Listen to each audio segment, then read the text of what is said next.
Hey all, it's me.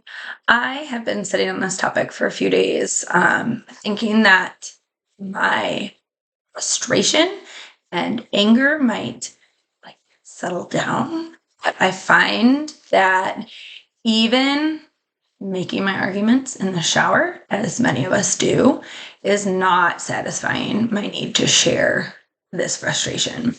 Um, so I so grateful that the teacher who replaced me invited me into the classroom for Valentine's Day party.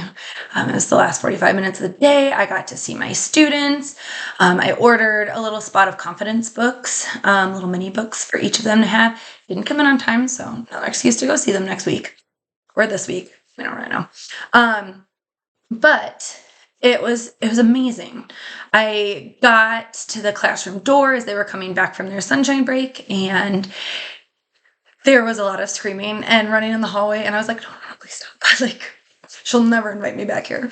Um, but I got hugs, and they kept asking me if I was their teacher again. I was like, well, no, you've got your teacher now. Like, I will always be a teacher you had, but you have your teacher. And I just got hugs, and a couple kids cried, which I felt bad about. But I also gave more hugs to try and like ease that.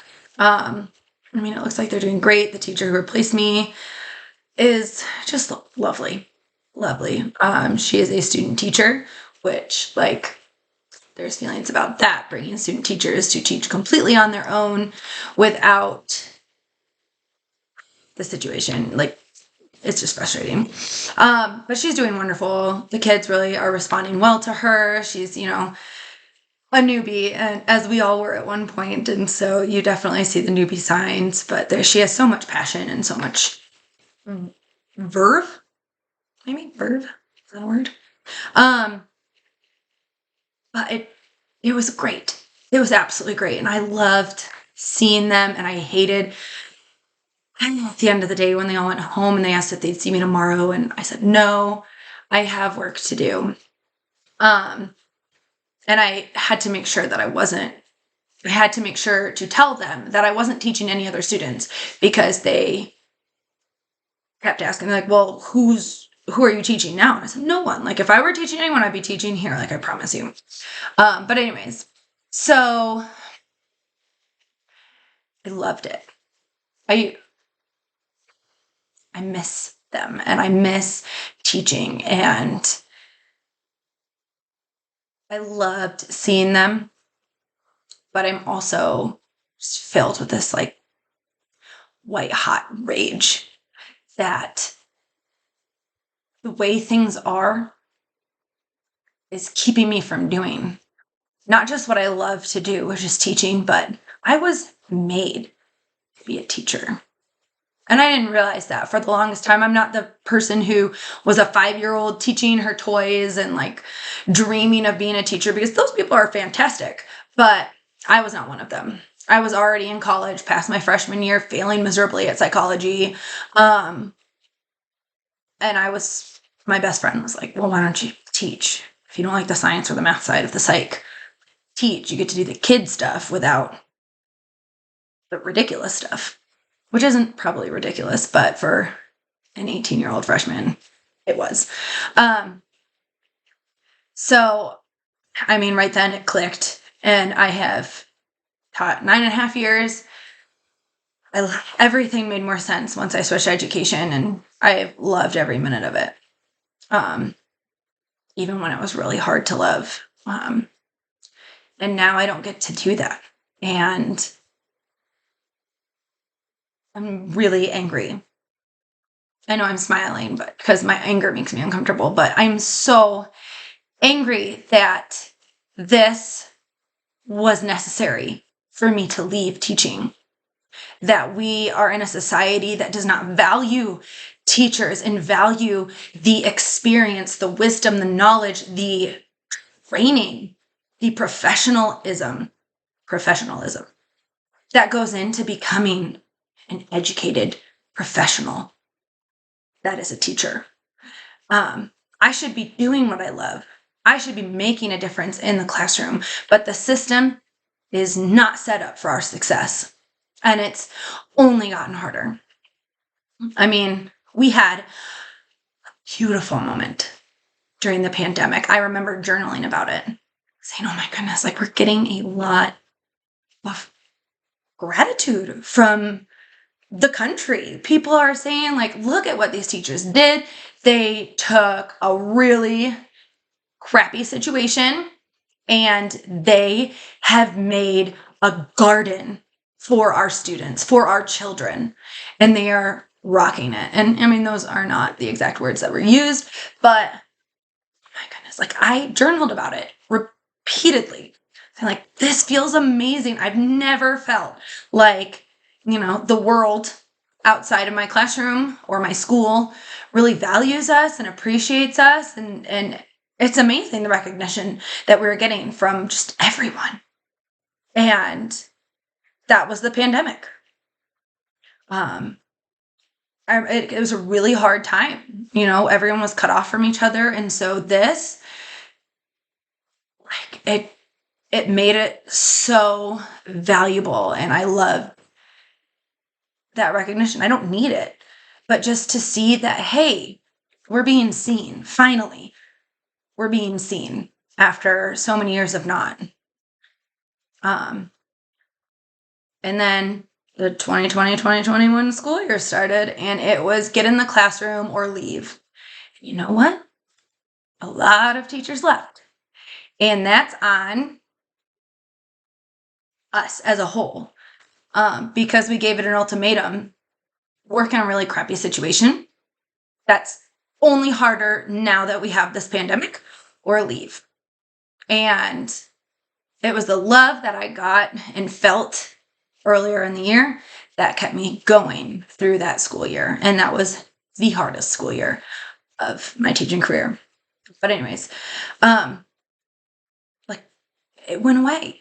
That compassion that people had for education and for teachers and for the work that we put in was just gone. And we were told, get in the classroom and just do your job.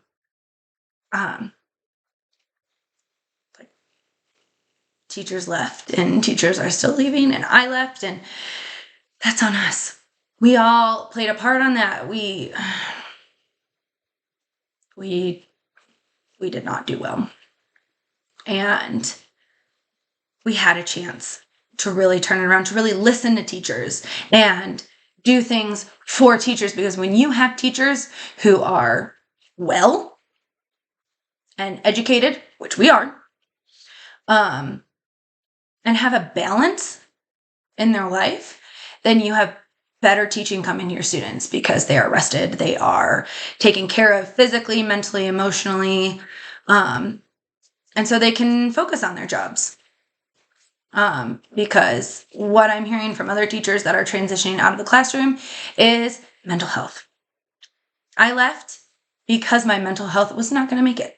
And yeah, I mean, you can say, well, shouldn't be a teacher then. Okay, I'm not. And just adding to the tens of thousands of teaching shortage positions that are available.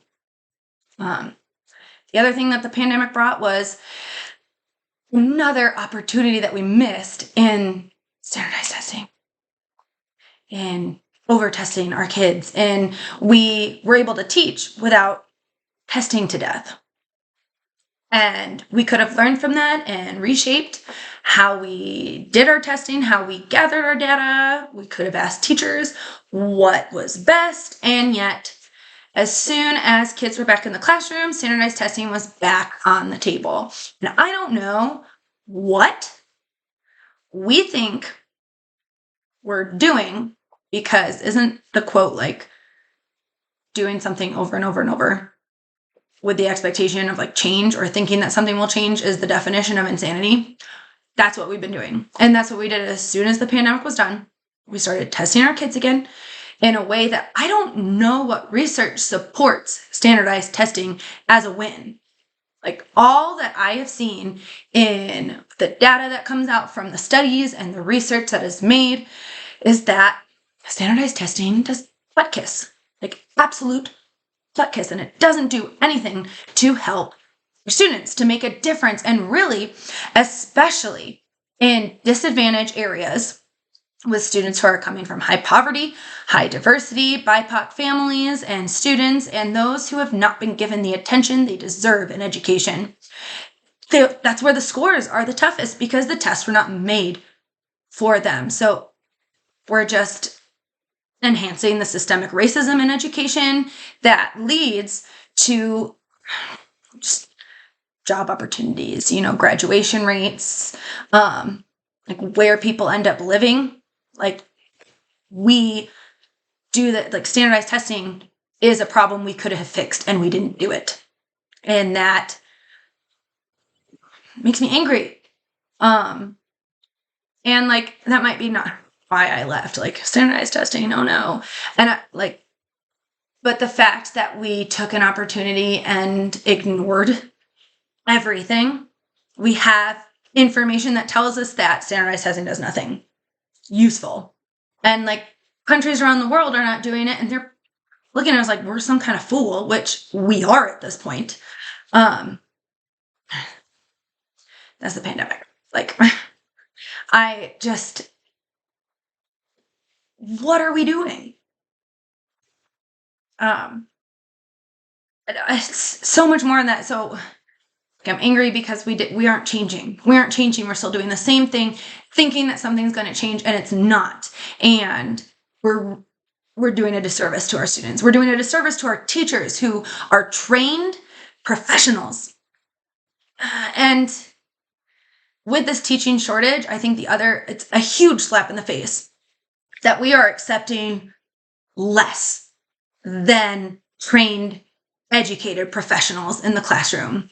That, granted, there are people who want to be teachers that, there are different entry points to get into teaching, but what we're seeing is just putting an adult body in a classroom and doing things to make sure that there's an adult body in the classroom. It's not, there are those kind of, not shortcuts, but people who want to be teachers that haven't had that chance in school, that get the training that they need.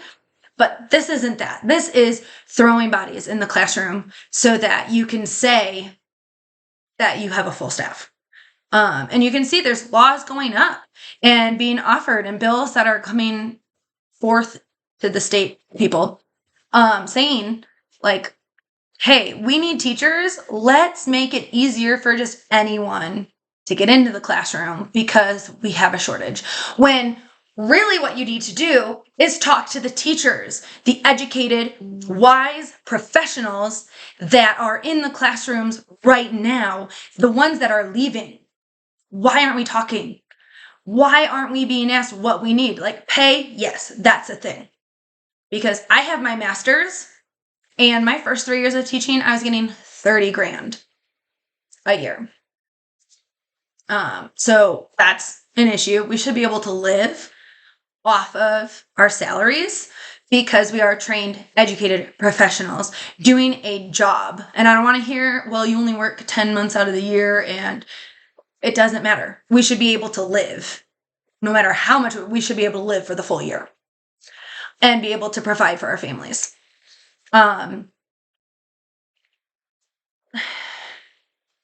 We shouldn't be lowering our standards in what educators should be. We should keep the standards high and do everything we can to make sure that those educated professionals are in the classroom.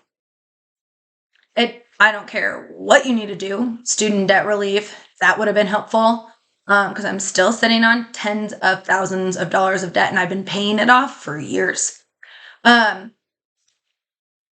Make people want to be a teacher. Like, who wants to go into education right now? Like, we're getting bashed. We're getting told what we can and cannot have in our classroom libraries. We're getting told that we have to be careful with how we talk to our students. Like, who really wants to go into education when we're being critiqued and judged and bossed around to this level when we are trained professionals? We are educated. Like, we know what we're doing. And that leads me to my next frustration. I saw this, I think it was We the Teachers. They made a post and it said, Is it just me, or is it teach with fidelity? Teach with fidelity really means I don't trust you. And I think that phrase, teach with fidelity, teach with a sense of urgency. We need to make sure we're being rigorous. Like, teachers don't need to hear these things because we get it. We know that what we do matters and that our role is very important, because we know that in elementary school, kids who struggle to read by 4th grade are going to have severe challenges in their education going forward. We understand that. So we know that our job is urgent. We know that we have to make sure that we're being rigorous, and, teaching with fidelity is just a dud word or phrase. It's a phrase. We get it. But also what I feel that teach with fidelity is, and this might be different for other people, I am only speaking my opinion, but it means read the script.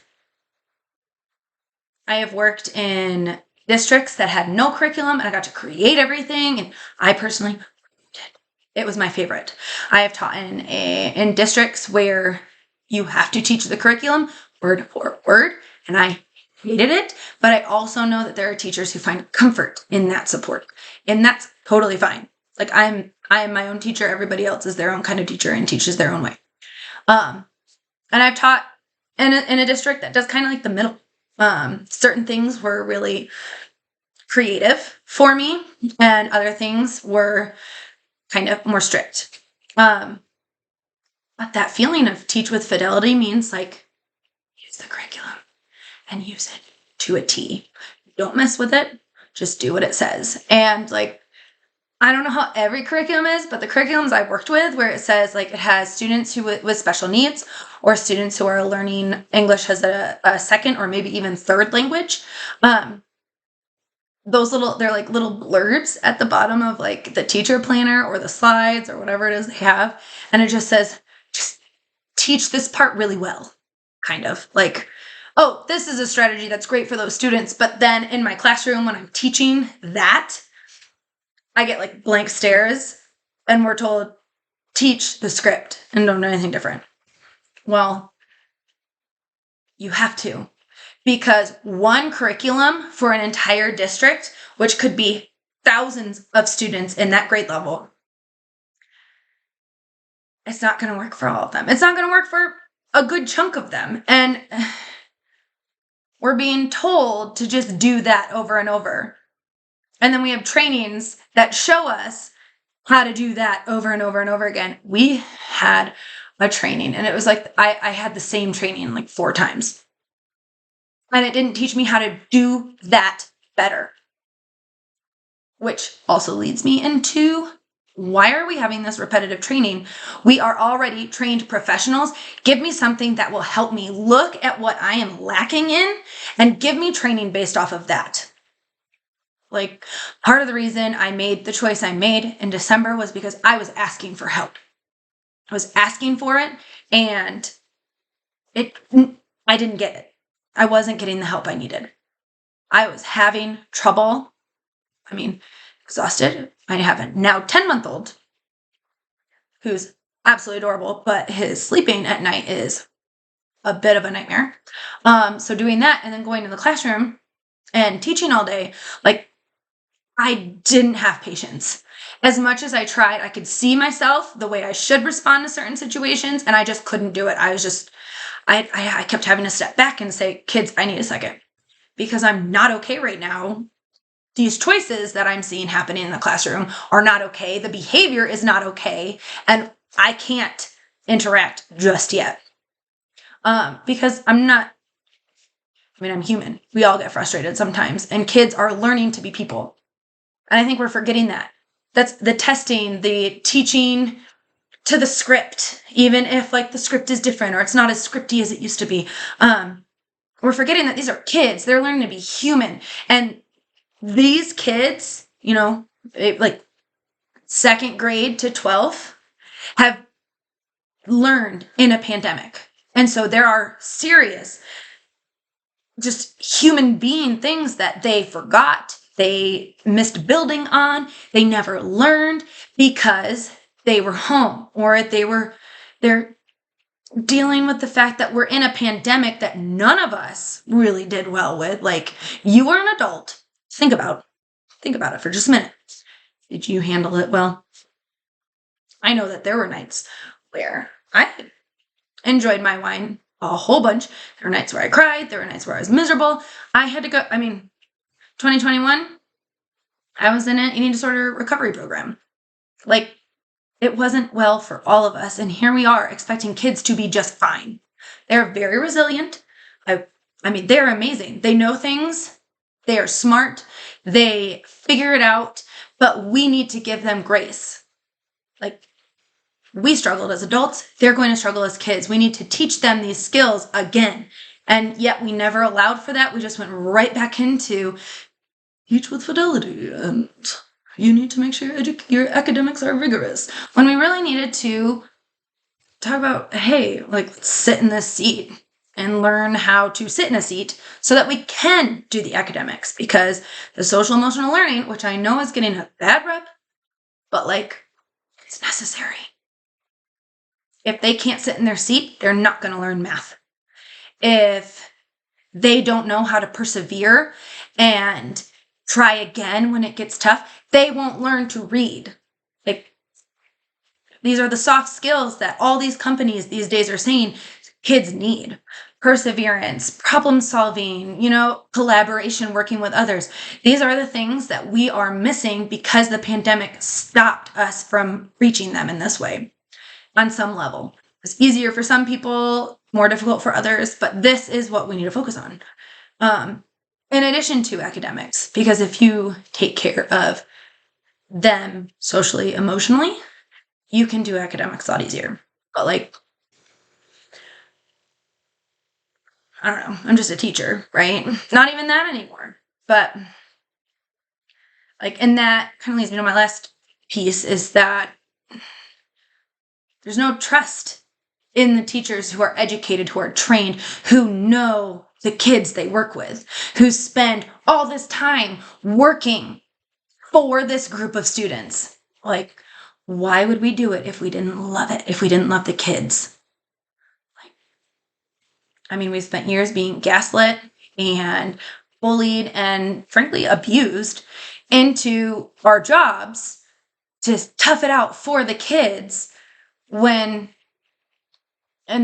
that's happening, while we're doing this for the kids, we're losing respect and dignity, and we don't have trust when we are trained professionals. And it's getting harder and it's getting worse. And all these bills about what teachers can and can't teach, and let us teach. If you're not going to talk to us about what we think the education system should look like, sound like, feel like, be, then let us teach. Stop getting in the way of that, because you're actually creating a bigger problem. And it's angering, because I should be teaching. I should be able to do what I love. I should be able to do what I was born to do. And I don't get to do that because a whole bunch of stuff, but I should be able to teach. And I think I left teaching to try and find how to change the system. Try to Google it, changing the education system. I don't know where to start. And so it's been hard to not be teaching and not knowing what my next step is, because I don't want to just leave education altogether, because I love it. I was made for it. I was made to work for kids. And if it's not directly in the classroom, I want to find another way to do that. And I'd love to change things for teachers, to make it better for them, to make it easier. I don't know where to start. And I'm doing my best. I just wish that it was easier to find ways to make this change and to help people feel better. But I just wanted to share, these are the angry reasons I left teaching. Should probably plan this a little bit easier, because I just kind of talk. I'll work on editing and things and learning that one step at a time. Trying to change a system here. Um, yeah, I'm angry. And we should all be angry at what's happening here. So thanks for listening. Have a great day.